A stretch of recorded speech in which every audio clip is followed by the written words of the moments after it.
భారీ వర్షాలు వరదలు ఉత్తర ఈశాన్య రాష్ట్రాలను అతలాకుతలం చేస్తూ ఉన్నాయి.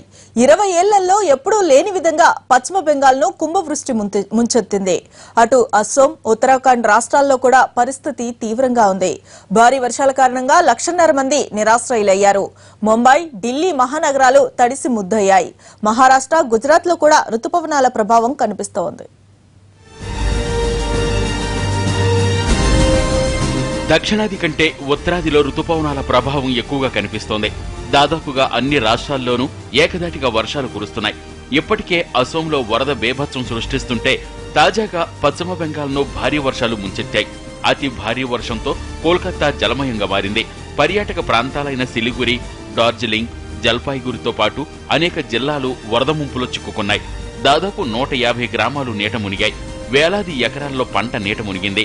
నదులు డేంజర్ లెవెల్ ను దాటి ప్రవహిస్తుండటంతో ప్రభుత్వం హై అలర్ట్ ప్రకటించింది.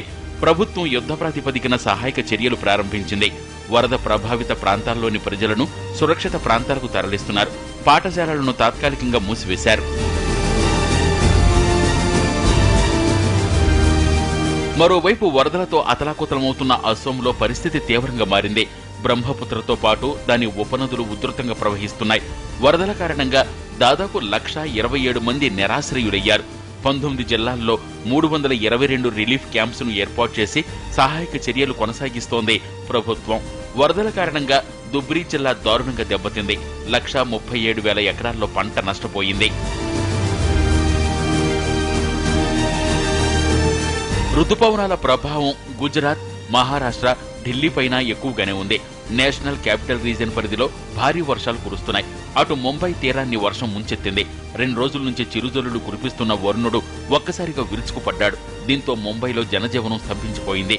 రుతుపవనాలు చురుగ్గా కదులుతున్నందున మరికొన్ని రోజులు విస్తారంగా వర్షాలు కురుస్తాయని వాతావరణ శాఖ అధికారులు చెబుతున్నారు.